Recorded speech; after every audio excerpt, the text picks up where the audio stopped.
So it's been 53 hours since I first unboxed the newest Samsung phone, the Galaxy A53. Last year, Samsung's A series accounted for almost 2/3 of their phone sales, and perhaps the most exciting phone in the lineup this year is the A53 5G. This smartphone packs a lot of the flagship features at a more reasonable price. Now, I've been using this phone for about the past 2 days, 53 hours, right? And I want to share in this video my experiences and help you decide whether or not this might be the phone for you. So we have a lot to talk about. This year, Samsung followed the footsteps of the Pixel A series, which was very, very popular, and they only made one configuration. For $449, you get a black phone with 128 gigabytes, 6 gigs of RAM, 5 cameras on the phone, a great display, expandable SD card storage, and more that we'll talk about later on. But that's it. No other colors, no other storage choices, just one configuration. This, of course, drives the cost down, which helps us in the long run to get more features at a better price.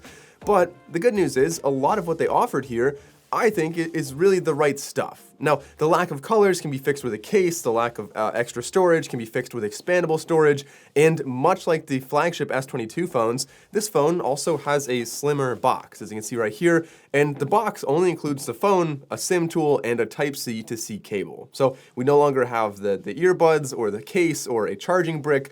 They cut all that out, and it's a lot more like their flagship boxes now. So let's take a closer look at the phone. I'm used to larger phones coming from a Pixel 6, so although the 6.5-inch 120Hz AMOLED display makes the phone a bit larger, the all-plastic build definitely keeps it pretty light. And as a guy, I already have some pretty large pockets in my clothes. My hands aren't small, but I can imagine anyone with smaller pockets or smaller hands might find this phone a little bit on the large side. Now, of course, a large size is necessary for the star of this phone, which is the display, with a very small cutout on the top, an in-screen fingerprint sensor, and a really high-quality display on here.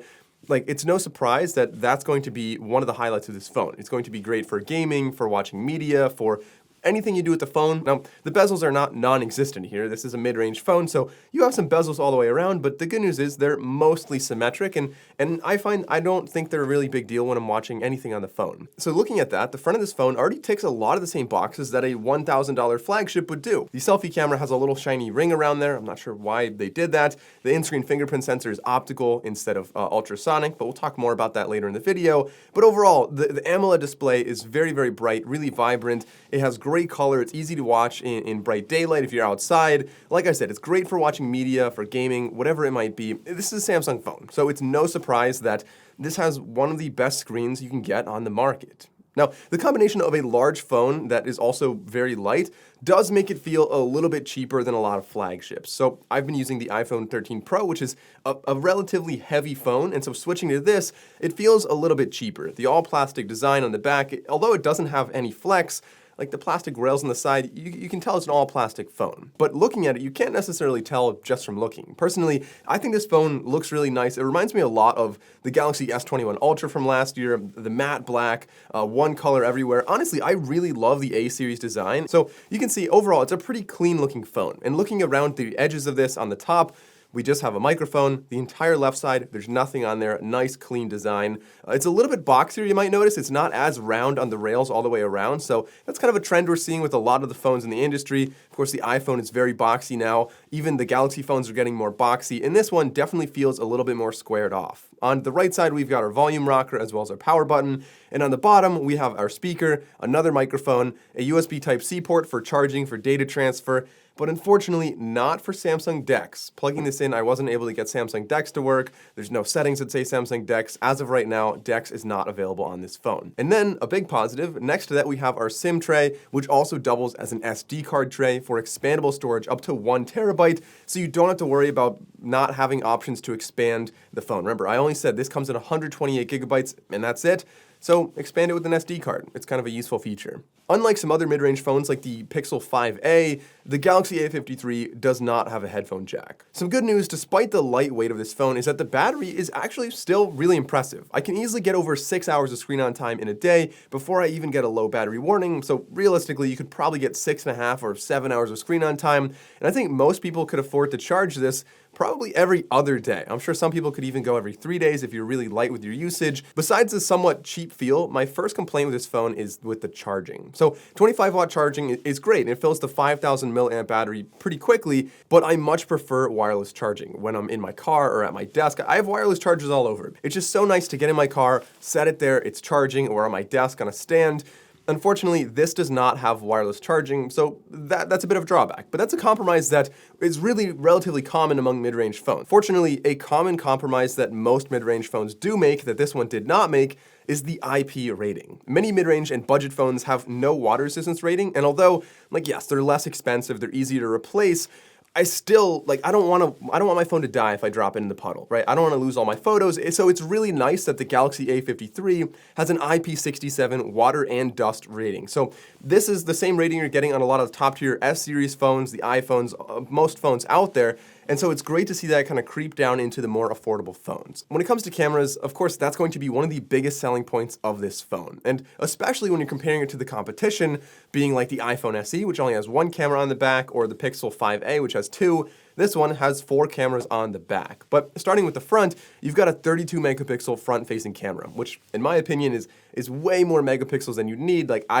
I don't want a photo with that kind of resolution of my face, but you know what? If you look good and you really love high resolution pictures of your face, that's an opportunity with the front of this phone. Now on the back, we've got 4 cameras, but I would argue it's really only 2 good cameras and then kind of a toy camera and then something you're not really going to use. And so we've got a wide angle lens, which is 64 megapixels. We've got an ultra wide lens. We've got a 5 megapixel depth camera and a 5 megapixel macro lens. I wish that instead of a 5 megapixel macro, they made like a 5 megapixel 5x lens or something like that. I think would be a little bit more useful. But the macro lens, although I don't think it's really important, I think you can kind of bundle that into a wide angle lens like they did on the iPhone and a lot of other phones out there. I don't know, I won't argue that it's not fun to use. It is fun to sometimes take pictures of flowers or close-ups with the macro lens. But let's get into a camera and a video test to see how the photos and videos actually turned out. So this is a front-facing camera test with the Galaxy A53. This is shooting in 4K right now, 4K 30, but of course you can do 1080 or 720 or whatever. So leave a comment and let me know how this looks and sounds to you. And now this is a video test with the rear-facing camera. You can see this is also shooting in 4K right now, and we're able to get up close, pretty good color, pretty good details. But if we try to zoom, so if I pinch to zoom out, watch this. It snaps out to the ultra-wide lens. So there is no smooth zooming. There's 7.5x, there's 0.5 or 1x. And then from there, we can zoom in, of course, digitally all the way up to 10x. And here's the rear lens again if I'm walking around. Unfortunately, the stabilization is just really not that good with this. So looking at the front-facing camera, portrait mode, I think honestly did a good job. Still a little bit too much sharpening with the selfie lens, but the rear lens honestly has a really nice natural bokeh there, good color, very vibrant. The night mode shots were a little bit grainy, but still very impressive for a mid-range phone. The regular wide-angle shots were pretty decent. And then if you zoom into 2x, it's still really a pretty nice, crisp photo. You can zoom all the way into the max zoom, and the photos, it's really not that usable. Of course, you have the wide-angle shot as well, and the wide-angle gives you a little bit of distortion on the edges, but otherwise, it's nice for a small space. Additionally, I mentioned that there's a speaker on the bottom. Of course, you also have the speaker on the top, so let's get into a speaker test to see how media would sound when you're watching it.